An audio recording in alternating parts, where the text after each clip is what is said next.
बिस्मिल्लाहिर्रहमानिर्रहीम। वर्डप्रेस के complete course के लेक्चर नंबर 11 के साथ मैं हूं बशर। अस्सलामु अलैकुम। आज के लेक्चर में हम बात करेंगे वर्डप्रेस प्लगइन के बारे में।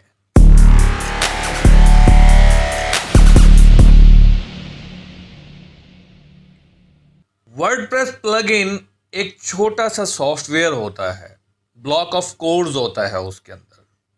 ठीक है, जब आपकी वेब जो कि आपकी वर्डप्रेस की वेबसाइट के अंदर नए से नए फीचर्स, कम्प्लेक्स प्रॉब्लम्स को रिजॉल्व करने के लिए इस्तेमाल होता है, उसमें फंक्शनैलिटी को इन्हेंस करने के लिए इंस्टॉल होता है। लेट्स सपोज आपके पास एक ब्लॉगिंग वेबसाइट है, आप उस वेबसाइट को ई कॉमर्स में बदलना चाहते हैं, तो उसके लिए आपको एक प्लगइन की ज़रूरत पड़ेगी। वो प्लगइन क्या कहलाएगा? वो कॉमर्स का प्लगइन। तो जितने प्लगइन आप अपनी वेबसाइट में डालते जाएंगे, ये चीज़ याद रखिएगा, वेबसाइट की स्पीड स्लो होती जाएगी। तो नीचे कुछ एग्जांपल्स हैं, मिसालें हैं, हम उनको थोड़ा सा रीड कर लेते हैं, उसके बाद फिर हम प्रैक्टिकल करेंगे इसका डिटेल के साथ। कहते हैं आप चाहते हैं कि कॉन्टैक्ट फॉर्म हो, तो आप प्लगइन इंस्टॉल करेंगे कॉन्टैक्ट 7 के नाम से, और WP फॉर्म्स के नाम से प्लगइन्स अवेलेबल हैं जो कि आपकी थीम के साथ कंपैटिबल हो। अब ये कंपैटिबिलिटी कैसे चेक होगी, ये भी हम देखेंगे प्रैक्टिकल के दौरान। उसके बाद आपको चाहिए कि अगर आप अपनी वेबसाइट को ई कॉमर्स स्टोर में बदलना चाह रहे हैं, तो उसके लिए वो कॉमर्स का प्लगइन यूज़ करें। ठीक है, आप अपनी वेबसाइट का एसईओ करना चाह रहे हैं, तो उसके लिए फिर आप योस्ट एसईओ प्लगइन यूज़ करें, या फिर all in one SEO plugin, या रैंक मैथ, और भी बहुत सारे प्लगइन्स अवेलेबल हैं मार्केट में। आज के टाइम में कोई 60,000 से भी ज़्यादा के प्लगइन्स वर्डप्रेस के लिए अवेलेबल हैं, जिनमें से कुछ फ्री हैं और कुछ पेड हैं। सिमिलरली जैसे कि थीम्स फ्री भी हैं और पेड भी हैं, मगर फ्री का मतलब ये नहीं है कि वो 100% फ्री है। उसमें कुछ फीचर्स अवेलेबल होते हैं और कुछ पेड होते हैं, प्रीमियम होते हैं। डेफिनेटली डेवलपर ने मेहनत करके तुम्हारे लिए या हमारे लिए यूँ कह लें कि बनाए होते हैं चीज़ें, तो वो कहता है कि भाई मैं कुछ हद तक मैं फ्री दे दूँ, बाकी चलो मैं कुछ मेहनत के पैसे ले लूँ। तो वो थोड़ी सी अमाउंट रख देते हैं, तो वो उस फीचर्स को बाय करके वहाँ से अपनी अर्निंग का ज़रिया बनाते रहते हैं। आप भी चाहें तो वर्डप्रेस के प्लगइन्स डेवलप करके आप वर्डप्रेस के ऊपर अपलोड कर सकते हैं और उससे अर्निंग कर सकते हैं। तो ये भी एक बेस्ट अर्निंग का वे है। इसी तरह थीम भी आप बना सकते हैं और वर्डप्रेस के ऊपर रख सकते हैं। जितने लोग आपका थीम बाय करेंगे, आपको पैसे मिलते जाएंगे। ये एक परमानेंट इनकम होगी। ठीक है, तो खैर ये एक आइडिया था। फ्री प्लगइन जो है wordpress.org के जैसे थीम में हमने जाके देखे थे अवेलेबल हैं, वैसे ही प्लगइन्स भी वहाँ पर अवेलेबल होते हैं। अब बेसिक फीचर्स जो प्रोवाइड करते हैं, सपोर्ट उनकी लिमिटेड होती है, ओपन सोर्स होते हैं, आप उसको एडिट मैडिट खुद भी कर सकते हैं अगर आपके पास कोडिंग सेंस है तो। अदरवाइज पेड प्लगइन आपको मिल जाते हैं जिसमें बहुत ज़्यादा फीचर्स होते हैं और कस्टमाइजेशंस की ऑप्शन होती हैं, उनकी सपोर्ट भी आपको मिल रही होती है, रेगुलर उनकी अपडेट्स भी आ रही होती हैं, सिक्योरिटी पैचेस भी मिल रहे होते हैं, और लाइसेंस फ़ी भी होती है मंथली या ईयरली। मेरा ख्याल में शायद वो उनके अकॉर्डिंग, प्लान के अकॉर्डिंगली वो लेते रहते हैं। उसके बाद कब पेड प्लगइन लेने चाहिए और कब फ्री यूज़ करने चाहिए, वो कहते हैं बस बात यह है कि जब आप प्रोफेशनल प्लगइन यूज़ कर रहे हो ना, प्रोफेशनल वेबसाइट्स बना रहे हो और अच्छे क्लाइंट के लिए बना रहे हो, तो भले आप प्रो प्लगइन ले लें। सिंपल से मैं फार्मूला बताता हूँ, इनको पढ़ने की ज़रूरत नहीं है। बस मैं, जब आप अच्छा क्लाइंट हो ना, जो अच्छे पैसे पे कर रहा हो और उसको फीचर्स चाहिए हो, उसको बता दो कि सर इस फीचर्स का मैं इतने लूँगा, तो आप वो उसमें से प्लगइन के पैसे थोड़े से ऐड कर दो, प्लगइन इंस्टॉल करो, टाइम बचाओ अपना और उसको प्लगइन इंस्टॉल करके दे दो, बस सिंपल। ठीक है, और पॉपुलर पेड प्लगइन जो है एलिमेंटर प्रो है, WP रॉकेट है, ये स्पीड के लिए होता है, ग्रेविटी फॉर्म्स हैं, रैंक मैथ प्रो है, लर्न डैश है, ये LMS के लिए होता है, लर्निंग मैनेजमेंट सिस्टम के लिए, जैसे मैं आपको सिखा रहा हूँ ऑनलाइन। ठीक है। उसके बाद प्लगइन की इंस्टॉलेशन सेम वही थीम वाला क्राइटेरिया है, मगर थीम में हम जाते थे अपीयरेंस में, इधर हम जाएंगे प्लगइन में ऐड प्लगइन पे क्लिक करते हैं और वहाँ पे जाके प्लगइन को इंस्टॉल करते हैं और उसके बाद एक्टिवेट कर देते हैं। ठीक है। और कुछ प्लगइन्स होते हैं जब आप उनको डीएक्टिवेट कर देते हैं तो उनका सारा डाटा रिमूव हो जाता है, अगर उस वो डाटाबेस के साथ इंटरेक्ट कर रहे होते हैं तो। कुछ प्लगइन ऐसे होते हैं जो डाटाबेस के साथ इंटरेक्ट नहीं कर रहे होते, फ्रंट एंड पे ही उनकी फंक्शनैलिटी होती है, तो आप जब उनको एक्टिवेट करते हैं और डिलीट करते हैं तो तब कोई वो नहीं होता। अच्छा खैर, लिंक लेकिन सिर्फ ज़रूरी प्लगइन ही इंस्टॉल करें। ये देखें, मैं पहले लाइन में मैंने लेक्चर ओपन होने से पहले ही बात समझा दी थी कि भाई ज़्यादा प्लगइन्स इंस्टॉल ना करें। अब आप एक इंसान की बॉडी को ले लें, उसके ऊपर बैग भी लाद दें, उसके ऊपर बाइक भी लगा दें, कितना सामान वो उठा सकेगा? समझ रहे हैं? लिमिटेड होती है। ये एग्जांपल मेरे जहन में आई है, मैंने दे दी है। तो एक इंसान कितनी सारी चीज़ें उठा सकता है? लिमिटेड चीज़ें ही उठा सकता है ना। तो इसलिए वेबसाइट में भी लिमिटेड प्लगइन्स ही इंस्टॉल करें अगर आप चाहते हैं कि आपकी वेबसाइट ऑप्टिमाइज रहे। एक्स्ट्रा छोटी छोटी चीज़ों के लिए प्लगइन्स ना इंस्टॉल करते फिरें। ठीक है। हाँ, छोटी चीज़ों का अगर कोई सब्स्टिट्यूट मिल जाता है, जैसे कि मेरे पास लास्ट टाइम एक ग्रुप में, व्हाट्सएप ग्रुप में एक क्वेश्चन आया था कि जी इसके ऊपर प्लस का साइन है, क्लिक करते हैं तो ओपन हो जाती है। अब उसके लिए आप एक्स्ट्रा प्लगइन ढूंढने के लिए बैठ जाएंगे तो वो एक छोटा सा फीचर्स है, उसके लिए कोई और सब्स्टिट्यूट भी ले सकते हैं। ठीक है। एनी हाउ, आगे चलते हैं। स्टेप बाय स्टेप गाइड है, कैसे इंस्टॉल करते हैं, डीएक्टिवेट कैसे करते हैं। टिप यहाँ पर आ रही है, इसको मैं देख लेता हूँ। हमेशा प्लगइन को अपडेट रखें, पुराने प्लगइन सिक्योरिटी इश्यूज क्रिएट करते हैं। हाँ, ये एक बहुत इंपॉर्टेंट टिप है। अगर आप चाहते हैं कि आपकी वेबसाइट हैकिंग से बच जाए, किसी न किसी बग या ग्लिच से बच जाए और प्रॉब्लम करती रहे, क्योंकि ये तो थर्ड पार्टी प्लगइन्स होते हैं वर्डप्रेस के लिए। अब वर्डप्रेस उस डेवलपर ने तो नहीं बनाई होती जिसने प्लगइन क्रिएट किया होता है। तो इसको हमेशा अपडेट रखें, और सिक्योरिटी वगैरह के इश्यूज आते रहते हैं और कंपैटिबिलिटी के इश्यूज भी आते रहते हैं, और अपडेट्स जैसे जैसे आती हैं आप इसको अपडेट रखेंगे। अब आते हैं एक वेबसाइट बनाने के लिए जो नेसेसरी प्लगइन्स होते हैं, बेसिक एसेंशियल्स, वो कौन कौन से होते हैं? मैं मोस्टली योस्ट यूज़ करता हूँ, एलिमेंटर यूज़ करता हूँ, WP फॉर्म भी यूज़ कर लेता हूँ, कॉन्टेक्ट 7 भी यूज़ कर लेता हूँ। ज़्यादातर कॉन्टेक्ट 7 यूज़ करता हूँ। ठीक है। कॉन्टेक्ट 7, WP फॉर्म या कॉन्टेक्ट 7, ये मैं यूज़ कर लेता हूँ। और अब ड्राफ्ट भी कर लेता हूँ, और बाज़ दफ़ा ऑल इन वन माइग्रेशन, ये ज़्यादा यूज़ करता हूँ। ये वाला, ये ज़्यादा यूज़ करता हूँ, ये भी ज़्यादा यूज़ करता हूँ। वर्ड डिफेंस सिक्योरिटी के लिए प्लगइन होता है। वू कॉमर्स अपनी वेबसाइट को स्टोर बनाने के लिए होता है। इसके साथ और भी बहुत सारे प्लगइन होते हैं। बुकमी के नाम से भी आई थिंक एक प्लगइन होता है बुकिंग के लिए, अपॉइंटमेंट के लिए। उसके बाद लर्न डैश भी होता है LMS के लिए। मतलब आप अपनी वेबसाइट को, और उसके बाद दुकान एक प्लगइन होता है मार्केट प्लेस बनाने के लिए, दुकान.com है आई थिंक, या दुकान के नाम से होता है। ये मार्केट प्लेस बन जाती है, जैसे दराज है ना, मल्टीपल सेलर वहाँ पे आके अकाउंट बनाते हैं। तो ये मिलते जुलते प्लगइन्स हैं। ठीक है। उसके बाद light speed cache, W3 cache, या रॉकेट, WP रॉकेट, तो ये प्लगइन्स इस्तेमाल होते हैं स्पीड अप के लिए। तो मैं ज़्यादातर लाइट स्पीड यूज़ करता हूँ, और ये मुझे कन्वीनियंट लगता है। इसमें काफ़ी सारे फीचर्स आ जाते हैं और फ्री में मिल जाता है ये। ठीक है। ये पेड होते हैं, इनमें कोई ना कोई पंगा डाल ही देते हैं कि यार ये बाय करना पड़ेगा। तो लिहाजा मैं fully fledged light speed use करता हूँ वेबसाइट की स्पीड एंड परफॉर्मेंस को इम्प्रूव करने के लिए। ये लेक्चर मैं आपको शेयर कर दूंगा ग्रुप के अंदर, तो ये आपने ले लेना है नोट्स, लेक्चर नोट्स PDF की शेप में, तो आप इसको पढ़ लीजिएगा। उसके बाद हर प्लगइन को अच्छी तरह समझ कर कॉन्फ़िगर करें।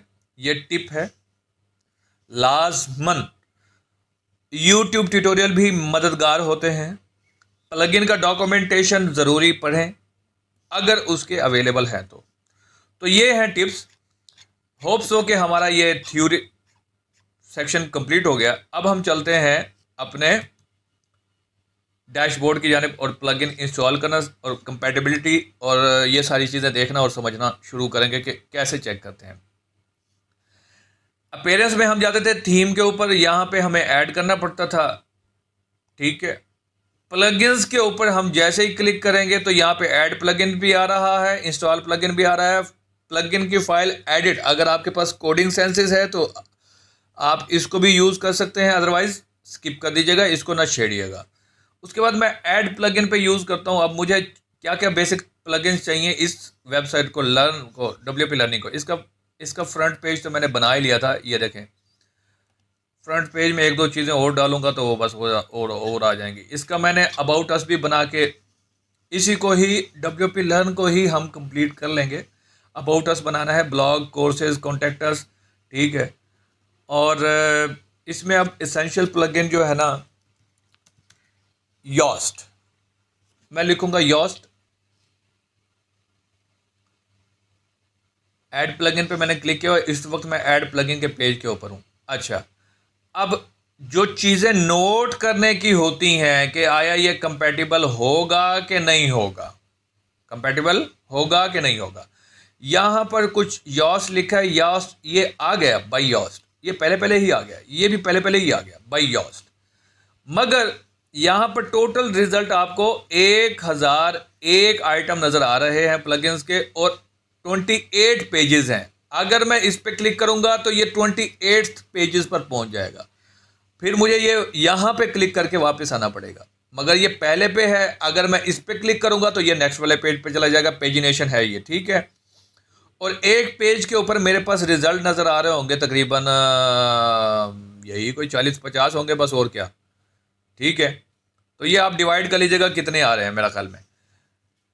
तो अब ये बेसिकली मेरा प्रीमियम प्लगइन है और ये डुप्लीकेट है उसका। यहाँ पे ये देखें, लाइट स्पीड भी आ गया, योस की तरफ से हेल्पर टेस्टर भी आ गया, रैंक मैथ भी आ गया, ACF कंटेंट एनालिसिस भी आ गया। बहुत सारे प्लगइन्स आपको यहाँ पर नज़र आ रहे होंगे। Translate WordPress with GT translate, बहुत सारे प्लगइन्स। अब मेरा ज़्यादातर कंपैटिबिलिटी का इशू आता है कि मैंने कोई प्लगइन इंस्टॉल किया और पता चला ओह यार ये क्या, ये तो वर्डप्रेस ही नहीं ओपन हो रही, डैशबोर्ड ही नहीं ओपन होता। फिर क्या करना पड़ता है, फिर मैं दोबारा इधर बैकएंड पे आता हूँ, वो जो नॉन कंपैटिबल प्लगइन होता है उसको WP कंटेंट में जाता हूँ, प्लगइन्स में जाता हूँ, यहाँ से आके उसको रिमूव करना पड़ता है। या फिर डेटाबेस मुझे एक्सेस करके, एक दूसरा तरीका होता है, डेटाबेस एक्सेस करके उसको वहाँ से मुझे डिसेबल करना पड़ता है। तो ये खैर थोड़ा बहुत एडवांस फीचर्स के प्लगइन्स, मतलब एक्सपर्ट लेवल की चीज़ें होती हैं, बड़ा एहतियात से करना पड़ता है। तो फ़िलहाल यहाँ पर हम जो चीज़ें मेजर हैं देखकर आइडिया, ज़्यादातर चांसेस ये होते हैं 75%, 80%, 90% का ये कंपैटिबल ही होगा। कंपैटिबल का मतलब आपके थीम के साथ, आपकी अदर जो फाइल्स होती हैं, पेजेस हो गए, डिज़ाइन हो गया, लेआउट हो गया, उनके साथ कंपैटिबल है। तो इसमें सबसे पहला जो होता है ना, वो आपने ये इनके स्टार्स रेटिंग देखनी होती है। कितनी रेटिंग्स आई हुई हैं? 27,772 की रेटिंग है, 27,772, एंड इट मीन्स कि दम है इस प्लगइन में। अब कॉमन सी सेंस है, जब आप कोई प्रोडक्ट बाय करते हैं या कोई चीज़ बाय करते हैं, कोई प्लगइन बाय करते हैं, ये भी प्रोडक्ट ही है ना, इसमें पेड फीचर्स भी होते हैं। तो इट मीन्स कि आपने, ये कम ही लोग रेटिंग देते हैं बेसिकली। 1000 में से कोई, मेरा ख्याल में कोई 30% दे देते होंगे। तो आप ये बताएं कि कितनी इंस्टॉलेशन हुई होगी तब जाके ये रेटिंग्स आई हैं। नीचे इंस्टॉलेशन लिखी हुई है, 10+ मिलियन इंस्टॉलेशन हुई पड़ी है भाई इसकी, समझ आ गई है, तब जाके ये रेटिंग आई है। अब ये 4 मिलियन हुई पड़ी है तब जाके ये 521 आई है। तो ये रेशो आप खुद देख सकते हैं कि इतनी इंस्टॉलेशन के बाद ये रिजल्ट आ रहा होता है। तो इट मीन्स यहाँ से एक ट्रस्ट कॉलम हमारा बन गया, ठीक, ट्रस्ट फैक्टर एक हमारा बन गया। अब उसके बाद आते हैं कि आया ये प्लगइन कोई प्रॉपर टीम अपडेट कर भी रही है या नहीं कर रही। तो लास्ट अपडेट इसकी 7 दिन पहले आई है। कितने दिन पहले? 7 दिन पहले। ये 5 मंथ पहले आई है ये भी यॉस का, मगर इसमें ज़्यादा अपडेट करने की जरूरत नहीं, ये तो पेजेस वगैरह को, पोस्ट वगैरह को डुप्लीकेट करने के लिए होता है बस, सिंपली। तो इसकी लास्ट अपडेट आई है 7 डेज अगो। इट मीन्स ये टीम अभी जिंदा है, जाग रही है, इसकी अपडेट दे रही है, बार बार दे रही है, मतलब ओके। फाइनल नीचे लिखा होता है compatible with your version of WordPress. ये फाइनल नीचे लिखा होता है compatible version with your WordPress, तो मतलब ये मेरे लिए सेफ है, लिहाजा मैं इसको इंस्टॉल कर लेता हूँ। अब इसी तरह का मैं लास्ट पेज पे जाके आपको दिखा भी देता हूँ। वैसे